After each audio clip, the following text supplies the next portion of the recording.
Hello, friends. It's so good to see you again. I know it's been a long day, but it's finally over. So just lay back, relax, pull the covers up, and get ready to fall asleep to another fantastic tale. Now, if you like this, please subscribe, hit the like button, and leave a comment. And thanks for stopping by. Now, without further ado, let's get into our story. The forest lay beneath a silver sky, where the moon hung like a lantern polished by the hands of God. Its light spilled through the canopy, painting the moss in pale luminescence. Trees rose like ancient guardians, their bark carved with the runes of time, and their leaves murmured in voices softer than lullabies. Travelers called it the Whispering Forest, though few ever passed through at night. For those who did, the whispers grew into words. Some claimed the trees spoke of old sorrows. Others swore they offered guidance. On this evening, the forest carried the hush of dream, and a young knight walked its winding path. His name was Sir Elion, a man not yet seasoned by war, though his armor carried the weight of oaths. Unlike many knights, he wore no plume nor shining crest, only a cloak the color of moonlit ash. He paused beneath a willow that swayed, though there was no wind. His hand brushed the hilt of his sword, not from fear, but from habit. The blade, gifted to him by his mother, was etched with lines of silver that shimmered faintly under the moonlight. It was not a weapon forged for conquest, but for promise.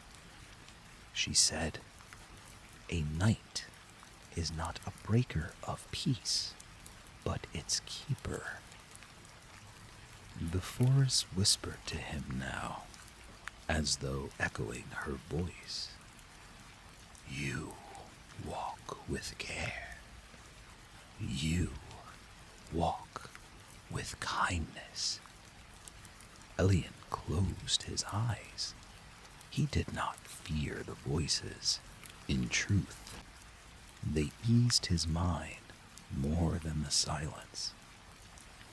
"What do you seek to tell me tonight?" he asked softly. His voice was calm, measured, more prayer than question. From the brush came a shimmer like starlight caught in dew. It shaped itself into a figure, tall, robed, and crowned with threads of light. The apparition was no mortal, but a spirit of the wood, its form delicate as mist, yet heavy with presence. "Elion," it breathed, though no mouth moved. "The kingdom stirs in unrest. A shadow lingers beyond the hills. Knights and kings may not hear it yet, but we of the forest feel the tremor. You must walk the path of both steel and song. Seek the Wizard of Starlight. Elion bowed, for he had been raised to honor the unseen as deeply as the seen. Where shall I find this wizard? The spirit's form bent and pointed toward the north, where the forest grew denser and darker, as though protecting something hidden. Beyond the silver river, in the dreaming keep, he waits, though he knows not for whom. The young knight's heart stilled at the thought. Wizards were half legend to him, beings from the old ballads sung beside hearth fires. To meet one would be to step into a tale larger than his own. The willow's branches brushed his shoulder, and the spirit began to fade back into moonlight. Do not be afraid of dreams, Sir Elion. They hold more truth than waking. And then the forest returned to its usual hush. Elion lingered only a moment, breathing deeply, allowing the magic of what he had seen to settle in him like warmth. He touched the silver-etched sword at his side. His mother's words echoed in his heart, as if she too whispered from the shadows. Keep the peace, my son, wherever peace may wander. Follow it. So he pressed onward. The path wound in gentle arcs, carrying him between towering oaks and pines. The moon guided him like a companion, casting long shadows that looked almost like fellow travelers walking beside him. At times, the forest hummed, and he thought he could hear music hidden in the leaves, as if harps were strung along every branch. After some time, he reached a glade. In the center of it, a pool of water lay still as polished glass. Fireflies hovered above it, glowing gold and soft. Elion knelt and cupped his hands, drinking from the pool. The water tasted of sweetness, like honey thinned with rain. When he lifted his gaze, he saw his reflection, yet it was not quite his own. In the water, he wore no armor. Instead, he was cloaked in light, a crown of silver upon his brow. A gentle startlement gripped him. He blinked, and the image was gone, replaced by his ordinary self, a knight in simple mail, a wanderer in the moonlit woods. But he did not shake off the vision. He carried it with him, quietly, like one carries the knowledge of a dream they are meant to remember. As he rose to leave, the forest offered him one final gift.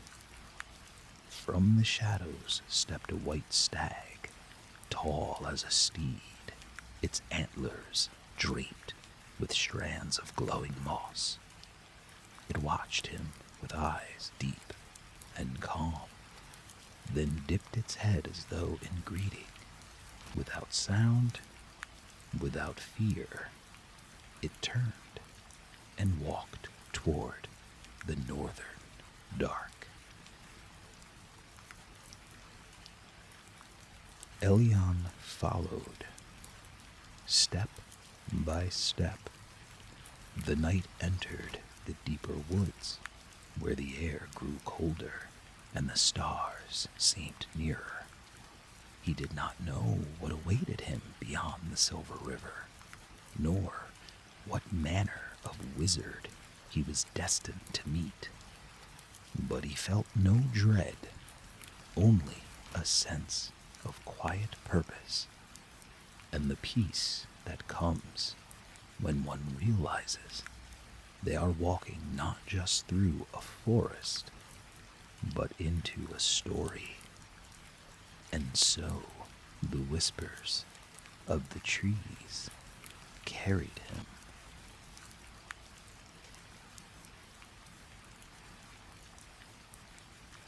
The white stag moved with a grace that made no sound, its hooves falling upon moss and fern, as though it were part of the forest itself. Elion followed quietly, each step steady, as if he feared to break the fragile spell woven around them. The stag's antlers caught the moonlight and scattered it like shards of crystal, illuminating the path ahead. The knight had long been taught that to see a stag in the whispering forest was to glimpse fortune, but this one was no ordinary creature. It bore an aura like a guardian, as though it were guiding him to something beyond mortal roads. They walked until the trees parted into another clearing. Here, the Silver River flowed. Its waters glittered not with the reflection of the moon, but with their own inner light, an endless stream of liquid silver coursing through the night. Elion paused, breath caught in his throat. He had heard songs of this river, said to mark the boundary between realms of waking and realms of dream. To cross it was to step into the deeper mysteries of the land. The stag lowered its head and touched the water with its muzzle. Ripples spread across the river, shining brighter than starlight. Then it lifted its gaze towards Elion, as if inviting him. He knelt at the water's edge. The river was wide, but calm, its surface smooth, except where silver light glimmered like molten stars. For a moment, he wondered if he should wade across or seek a ford, but the stag simply walked forward. Instead of sinking, it glided across the surface, each step leaving ripples that rang like bells. Elion hesitated, his knight's heart urging caution, but another part of him, the dreamer buried beneath his armor, whispered that he must trust. Slowly, he set foot upon the water.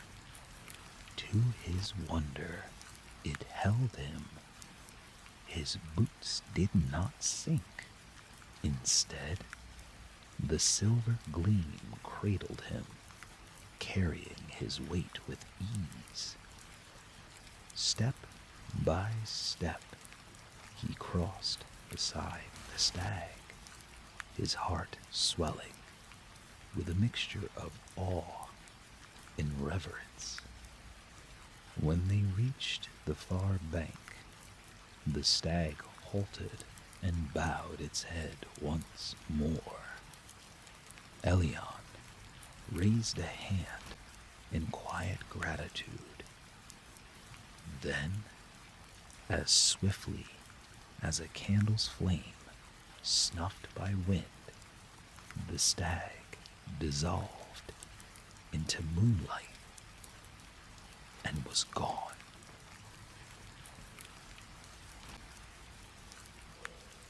Silence returned, yet it was not empty.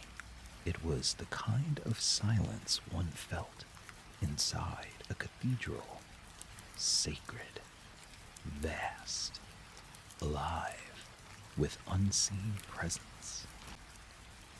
Elion pressed onward.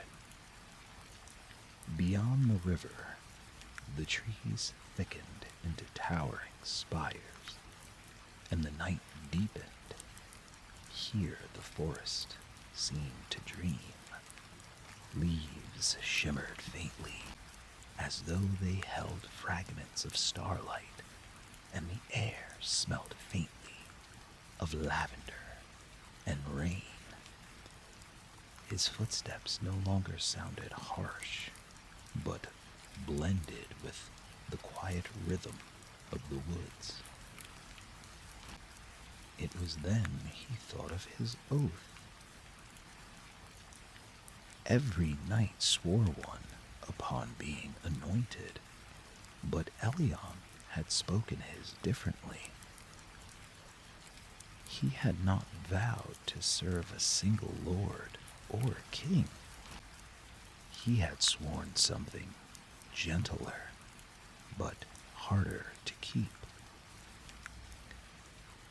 I will be a shield to the lost, a lantern to the weary, and a sword only when peace is threatened.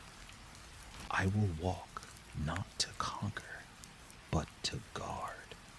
My life will be a path others may tread safely, even in darkness.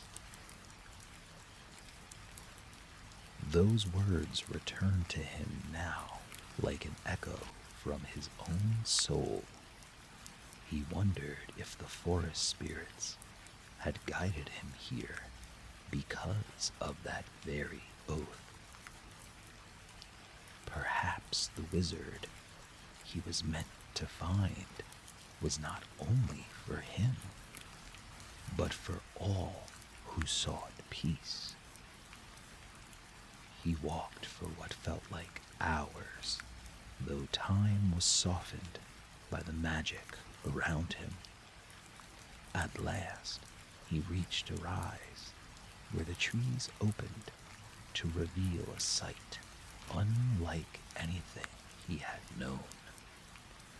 There stood the dreaming keep.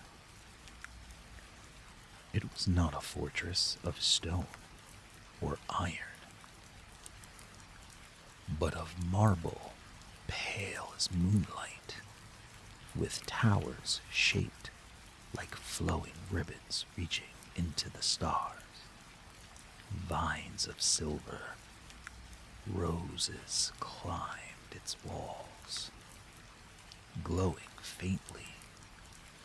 Its windows shone not with torchlight, but with an inner radiance like dreams made solid. At its heart was a single great spire, upon which a star seemed forever poised, as if caught and held by unseen hands. Elion felt his breath catch. This was no mere keep. It was a sanctuary of magic, woven by hands older than memory. At the gate stood a figure. His robe was deep blue, threaded with constellations that shifted like living sky. His hair, long and pale, seemed almost woven from silver strands, and his eyes glowed with quiet fire, ancient yet kind.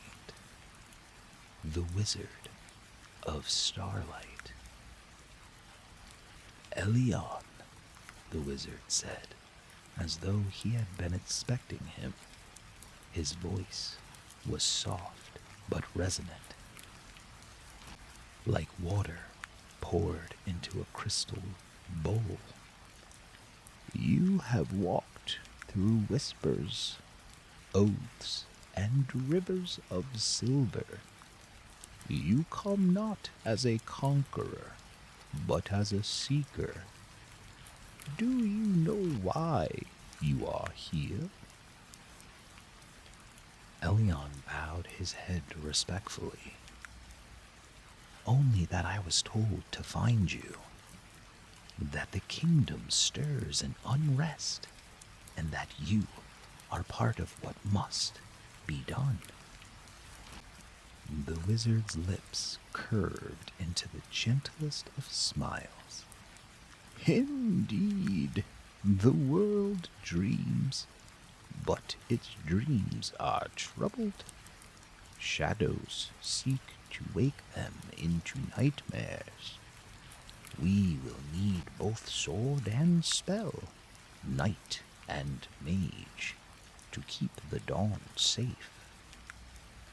He extended his hand, and light shimmered from his palm like falling stars.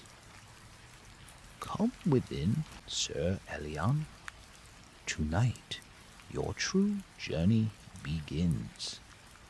And with that, the gates of the Dreaming Keep opened. They opened without a sound, as though they were woven from silence itself.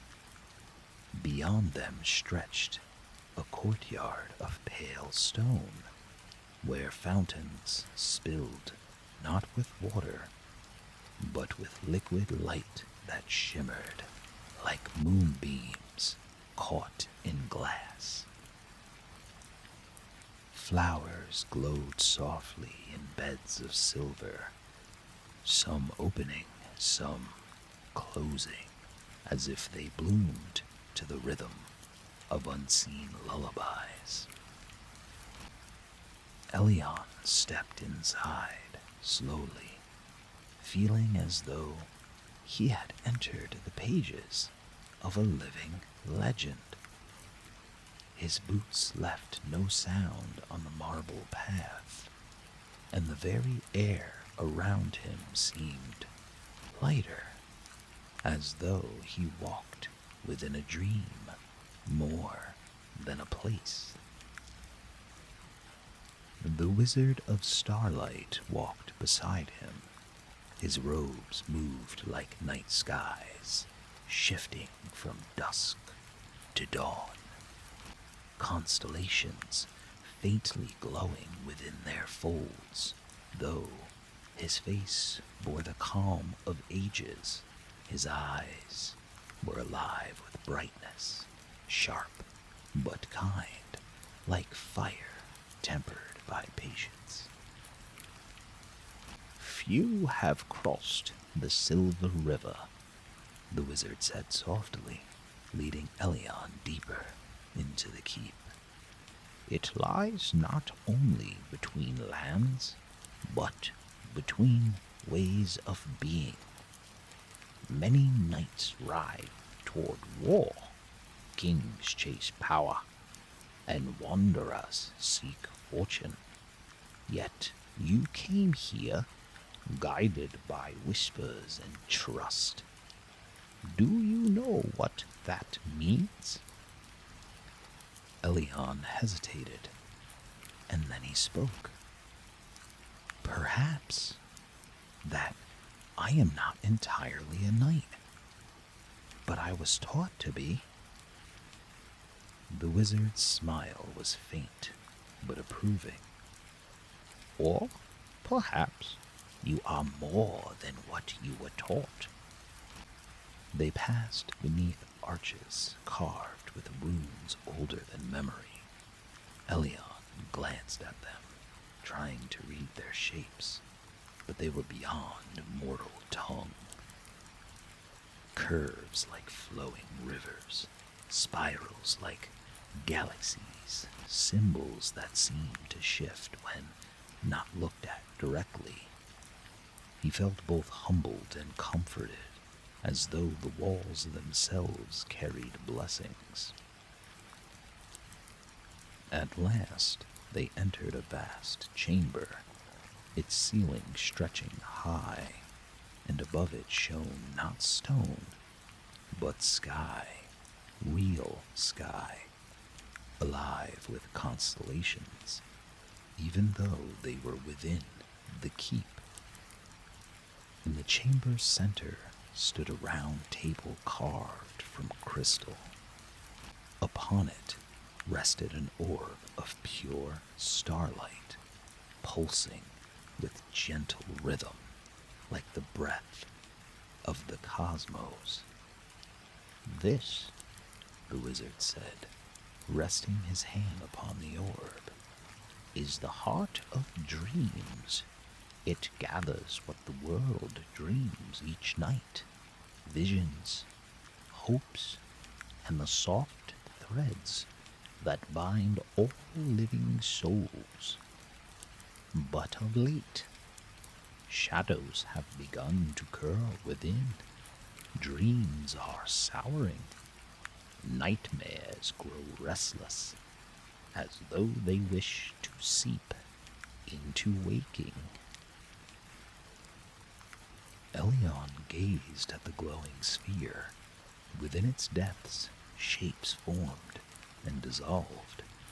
Forests, mountains, faces of strangers, creatures of wonder. Then, dark wisps slithered through the light, sharp and jagged, like ink bleeding into clear water. He shivered. What must be done? He asked quickly. The wizard studied him for a moment, then placed his other hand upon the orb. The shadows recoiled faintly, as though wary of his touch. I cannot banish them alone. This is no foe of spell or steel alone. It is a fracture between what is dreamed and what is real. To mend it, we must weave both together, the oath of a knight and the song of a wizard. One guards, one guides. One holds the line, the other heals it. Elion's chest tightened at the weight of those words. Then I shall stand with you. The wizard's eyes warmed, their glow deepening. Good, very good. But know this, Elion. The path ahead will not be swift. Before we may confront the shadow at its source, you must walk through trials. They will not test your strength alone, but your heart, your patience, and your gentleness. For shadows feed not on power, but on despair. To withstand it, you must remain whole. Elion bowed his head. I swore once to be a shield and a lantern, If I must walk through trials to keep that oath, then I will. A long silence followed, filled only by the soft hum of the orb. Then the wizard extended his hand. Then let us be bound, not as master and pupil, nor lord or vessel, but as companions. Elion clasped his hand. Warmth surged through him, not fiery, but soothing, like being wrapped in 1,000 stars. His heartbeat steadied, his doubts quieted, and he felt as though he stood rooted in something greater than himself. When they let go, faint threads of light lingered between them before fading into the air. Rest tonight, the wizard said, his voice gentle as dusk. The first trial awaits with dawn. That night, Elion lay within a chamber offered to him. Walls woven of marble and vines that glowed faintly like fireflies. Through the arched window, the stars burned close and clear, as though he could reach out and gather them. Sleep came easily, and with sleep, a dream. He stood once more at the silver river, but now it roared like a storm. Black water surging with shadows. The white stag stood on the far bank, its antlers burning like silver flames. It looked at him with sorrow, then bowed its head low. Behind it, a vast figure rose from the storm, a dragon, but not like any he had ever heard of. Its body was woven of darkness, yet its eyes glowed with moons. Its breath was not fire, but mist, and from its wings spilled the chill of endless night. The stag called out, not with sound, but with feeling. Do not fear. Follow the light. Elion reached for his sword, but when he drew it, it blazed not with steel, but with light as soft as dawn. The dragon turned its gaze upon him, and the river surged higher. Then he woke up. The stars were fading, the first hints of morning brushing the sky. Elion sat upright, his breath steady but firm. He knew without question. The dream was a message, a promise, and a warning. The trials awaited, and somewhere beyond them, the dragon.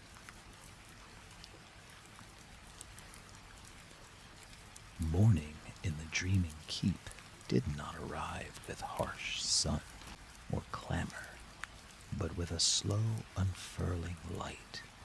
The marble halls glowed faintly as dawn's first colors spilled across them. Lavender, rose, and pale gold, soft as a songbird's wings. Elion rose from his bed, his dreams still echoing within him.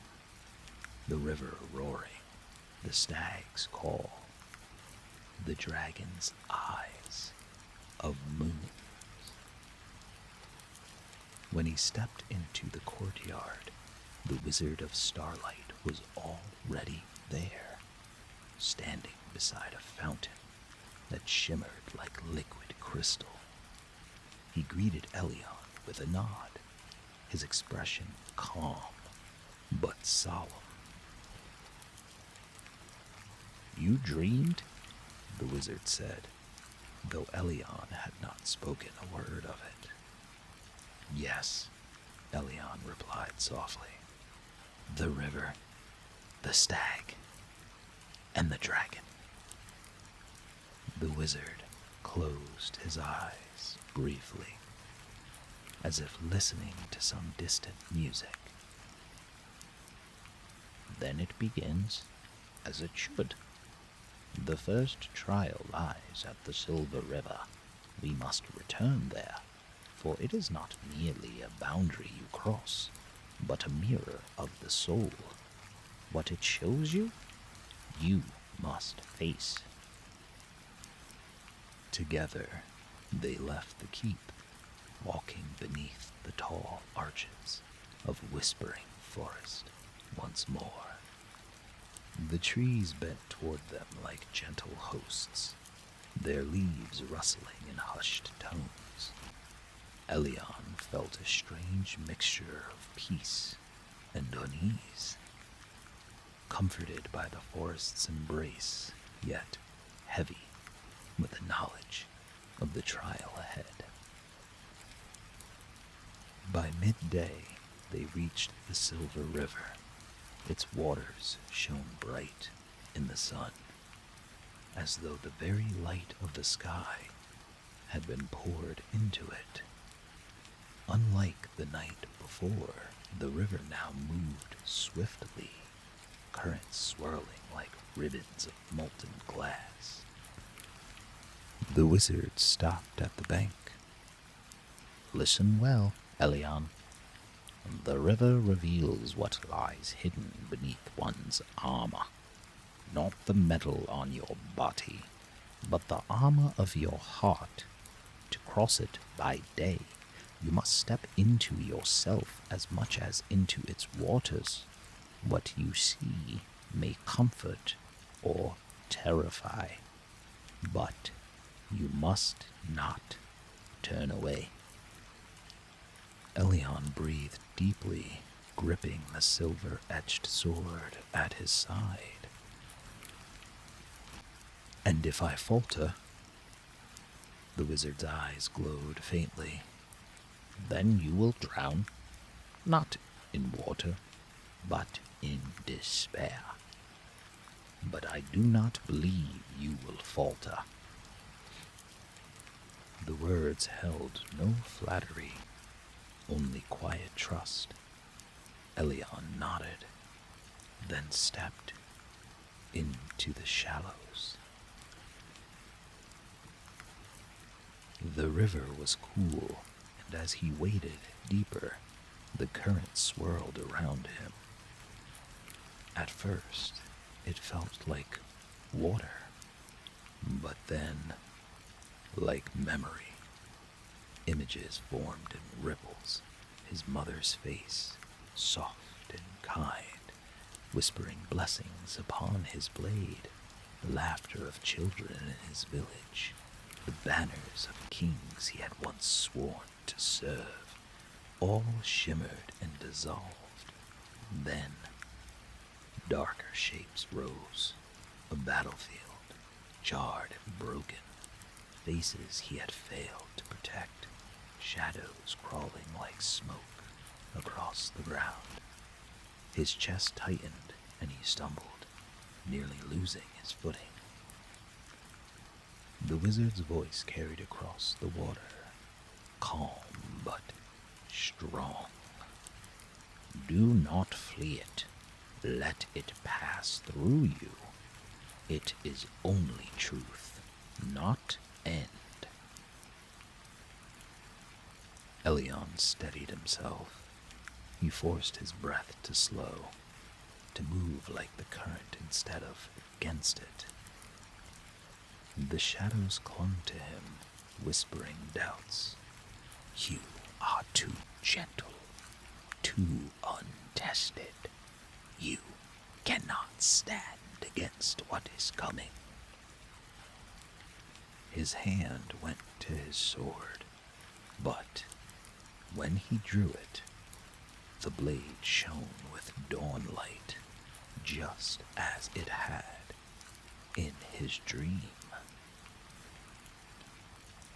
Its glow pushed back the shadows, not with violence, but with calm radiance, like a lantern held against the night. The river swirled higher, and within it he saw again the dragon. Vast, its wings like storms, its body woven of shadow and cold, its eyes locked onto him, moons that burned with sorrow. He raised his blade, not in challenge, but in promise.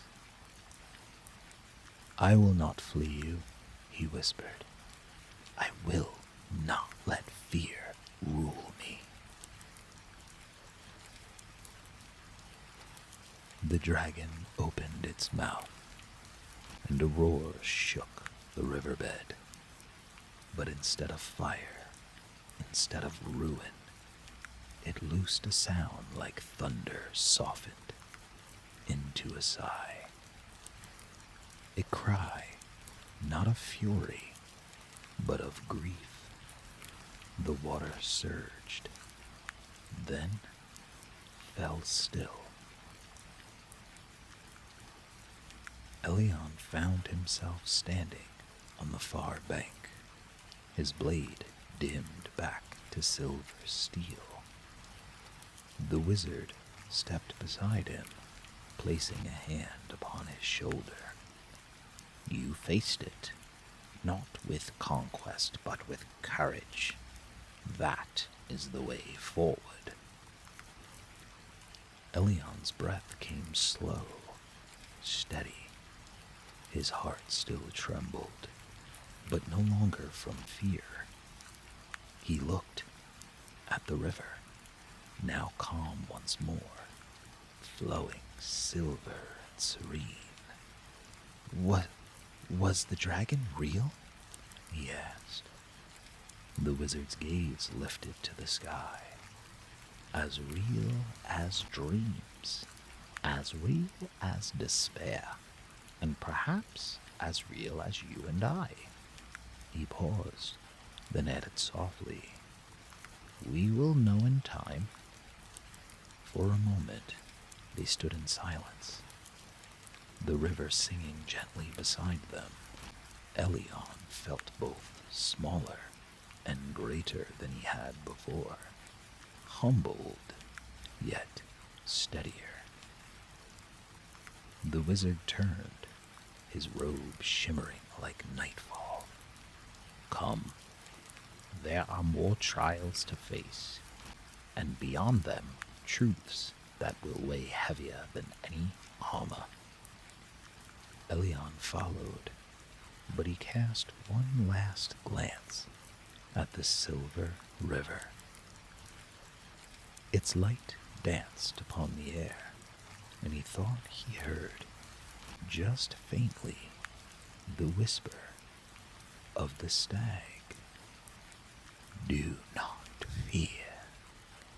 Follow the light." He carried those words with him as they walked on, deeper into the forest, where the next trial awaited.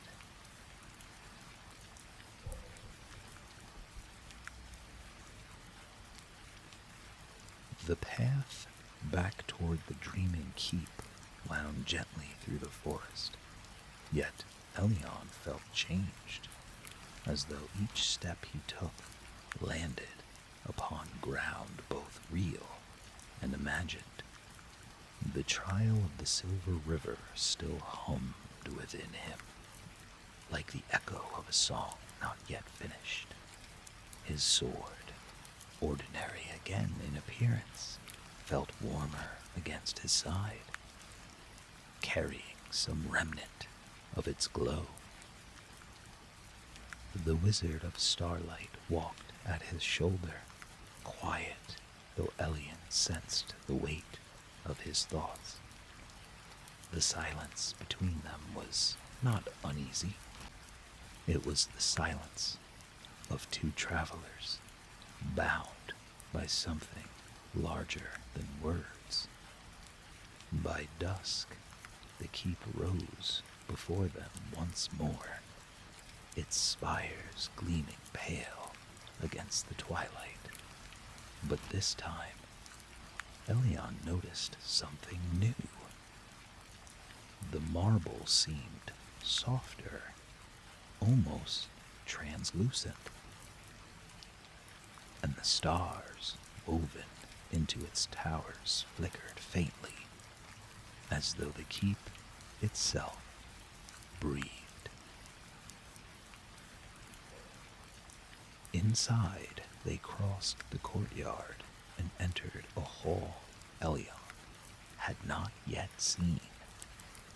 Here, the walls were vined with flowing light, streams of color that moved like rivers beneath stone. Doors lined the corridor, each etched with symbols that pulsed softly as they passed. "What are these chambers?" Elion asked. The wizard touched one of the glowing doors lightly. "Dream rooms to keep." "Dream rooms. The keep is more than fortress. It is sanctuary. Those who come here in spirit or sleep may rest within these halls. Their dreams are tended, guarded, and sometimes guided. The troubled may find ease. The weary may find clarity." Elion paused, gazing at the door.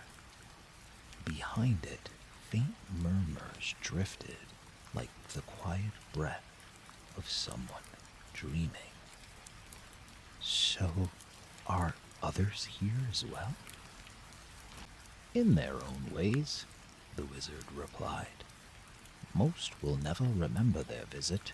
To them, it will be only a passing dream of peace. But the keep remembers all who enter." They moved on, deeper into the keep, until at last the wizard stopped before a tall archway. Beyond it lay a chamber unlike any Elion had seen. The dreaming hall. The ceiling soared high, yet was not made of stone. Above stretched a sky of endless twilight, stars drifting slowly in patterns, both known and unknown. The floor was smooth crystal, reflecting the starlight, so that it seemed they walked upon the heavens themselves. In the center rose a tree, vast and silver, its branches thick with leaves that glowed faintly like fireflies. From its roots pulsed light that spread across the hall like veins, feeding the walls, the sky, the very air. Elion's breath caught. "It's alive." The wizard nodded. "The dreaming tree, it anchors the keep, and through it all dreams. Every vision, every whisper of hope or fear flows through its roots. To tend it is to tend the hearts of many." As Elion approached, the leaves rustled gently, though no wind stirred. He placed his hand against the trunk. The bark was smooth, cool, yet thrummed faintly beneath his palm. At once, his mind filled with images. A child laughing as they chased fireflies, a mother singing softly by candlelight, an old man resting with contentment after a long day's work. Simple dreams, tender dreams. They filled him with warmth.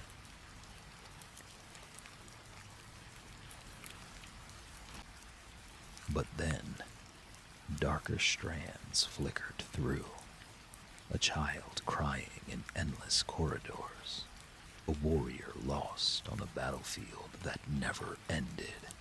A woman reaching for something just out of sight as shadows closed around her. Elion drew back with a quiet shudder. The wizard's voice was calm. The tree does not lie. It shows both peace and unrest, both hope and fear. It is whole, as all things must be. But look closer, and you will see the balance shifting. Elion steadied himself and peered again. This time, he saw how the shadows clung to the branches, thin as smoke at first, but spreading, curling, trying to choke the light. The shadows, he murmured. Yes, the wizard said. It does not attack outright. It creeps, it whispers. It seeps into the smallest crack, feeding on weariness, on sorrow, on despair left unattended. It is not always the grand tragedies that give it power, but the quiet ones, forgotten griefs, hidden loneliness. The knight's hand tightened on his sword. Then how do we fight it? The wizard's gaze was unsteady, filled with a light that was not harsh, but resolute. By tending the small lights, by guarding what seems insignificant, a single dream mended can brighten 1,000 more. The shadow thrives on neglect. It falters against care. Elion lowered his head, humbled. Then, my oath was not small after all. The wizard smiled gently. No oath given in kindness is ever small. They stood in silence, watching the tree. Leaves shimmered, and for a moment the shadow thinned, retreating as though it knew it had been seen.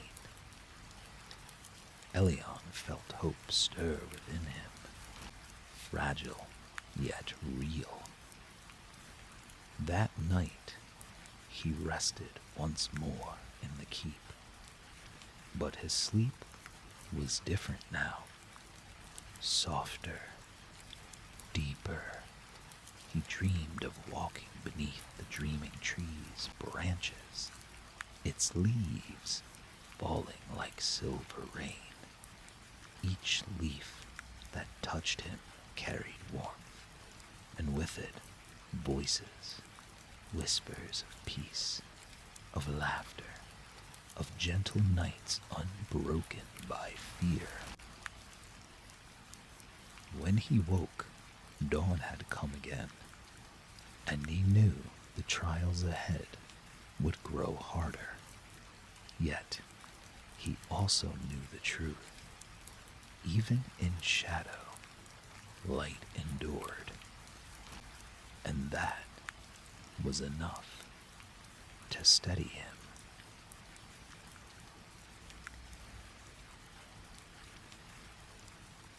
If you would like to hear the rest of Elion's amazing adventure, hit the like button, subscribe, and join me tomorrow night for the second half of this amazing story.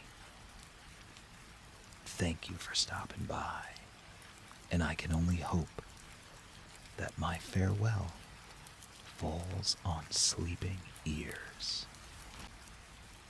Sweet dreams, and remember to blow the candle out.